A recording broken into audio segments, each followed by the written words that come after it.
Nataka watu wangu nikimaliza, hiyo is a simple test. Kila mtu aenda atafakari. Wakati polisi inafanya recruitment, wanatangaza sub county hii watoto 10, sub county hii 5 nini, ukipiga toto Kenya mzima is about 1,500. Ile siku ya passing out parade wamaliza training, wao wanatoa watu wangapi? 7,000, 8,000, ndio? Hao wengine wametoka wapi? Na wengine wakitoka ni mfupi kama nyundo hivi.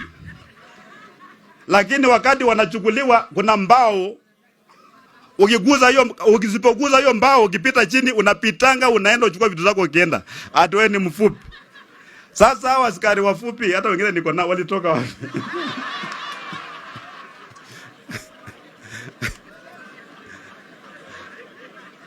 Wale watu ambao wanafuata, maana sisi kama Kitale, kama Bungoma, kama Viga, kama Busia, kama Kakamega, ile metangazo ndio tunapata tu. Kama ni 20 ni hiyo.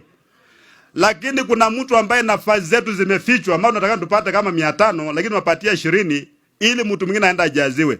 Let me tell you, kama nyinyi mnapata nafasi nyingi kuliko wengine, you have stolen from some innocent community. That is the reality. Meiba, you have stolen. Like today tukiambia serikali ya Kenya itangaza ile majina walimu wa JSS ambao chukule wote waweke kwa gazeti wote, it will cause a revolution.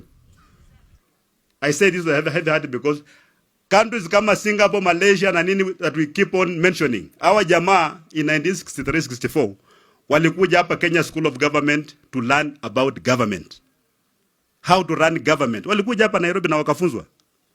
Now they are 100 times richer than Kenya. Sasa viongozi wetu ni kupanda tu ndege kwenda Malaysia, kwenda Singapore, kwenda kushangaa vile barabara they have gone for benchmarking. You know, they go for benchmarking for 2 weeks. When they come back, hakuna hata report. Wako tuna mapicha kwa simu.